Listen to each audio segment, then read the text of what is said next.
quelle sera la place de l'ITRA dans le futur.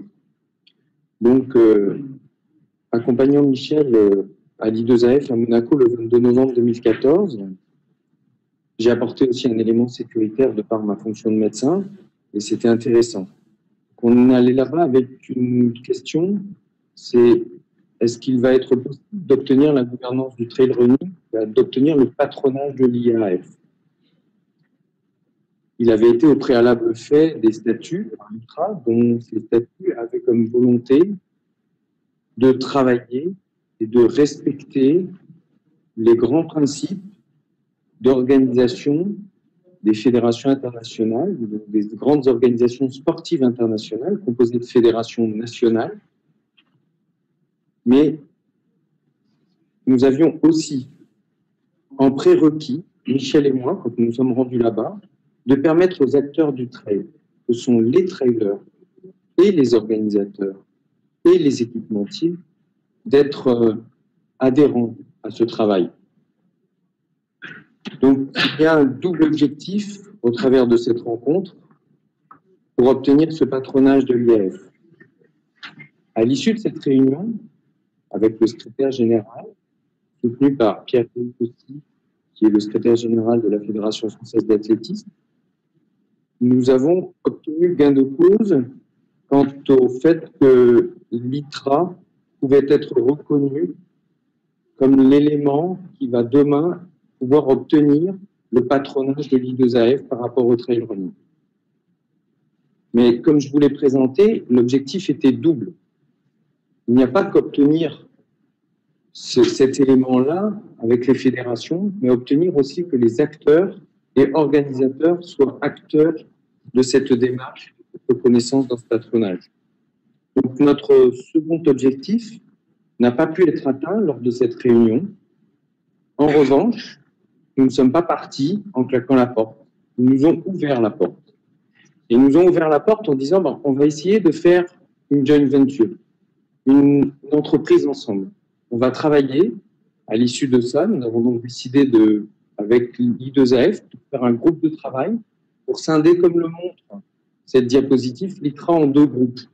Une infiltration qu'on appellera Ultra 1, composée d'acteurs que nous implémenterons au sein des différentes nations, qui va être en interaction permanente avec les ITRA 2, qui seront cette ITRA 2 sera, elle, composée majoritairement des organisateurs, tout ça pour permettre de rédiger, de modifier, et on l'a effectivement vu qu'il y aura à modifier, et c'est tout l'objet de l'année prochaine de l'ITRA, c'est de voir si on arrive à trouver un statut qui va permettre de donner suffisamment de parole, de poids aux organisateurs, aux trailers, aux équipementiers, au travers de cette ITRA 2 pour influer sur ITRA 1 qui sera sous l'égide et sous le patronage de l'I2AF.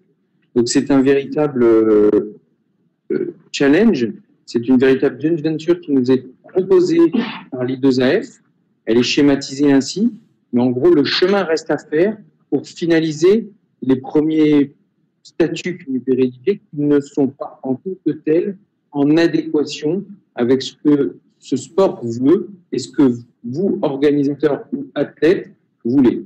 Nous ne voulons pas rentrer dans cette mauvaise cascade qui est apparue dans le vélo.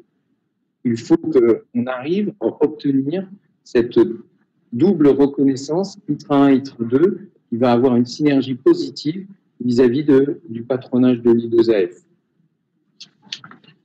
Je pense que c'est la manière dont l'évolution de l'ITRA souhaite, donc il y a un travail de fond important à réaliser. Nous l'avons commencé, la dernière réunion avec les athlètes de haut niveau qui maintenant sont peu représentés au sein de l'ITRA, mais qui nécessitent d'être davantage représentés, nous ont apporté leur soutien. Donc, les acteurs organisateurs, depuis la genèse de l'ITRA, ont été présents.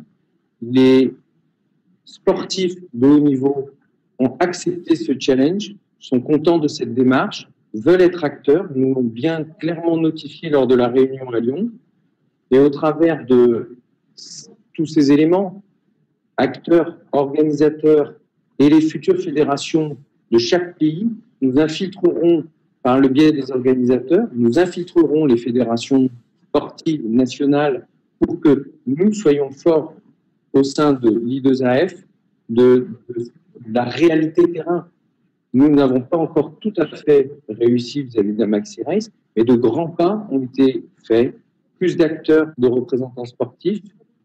Et demain, nous irons plus loin vers ce travail qui est en cours et qui, je pense, est un des gros chantiers de l'ITRA, le futur comité directeur qui va arriver.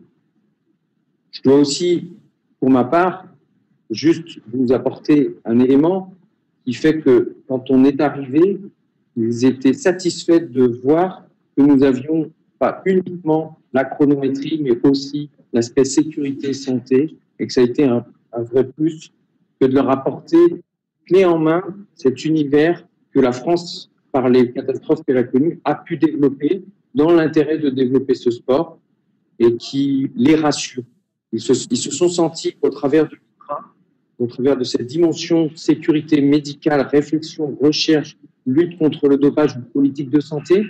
Cette réflexion a été un atout dans la démarche et nous ne sommes pas loin d'obtenir, je pense, au travers de l'année prochaine, un patronage sincère et en adéquation avec ce que les athlètes veulent pour ce patronage de l'IAAF.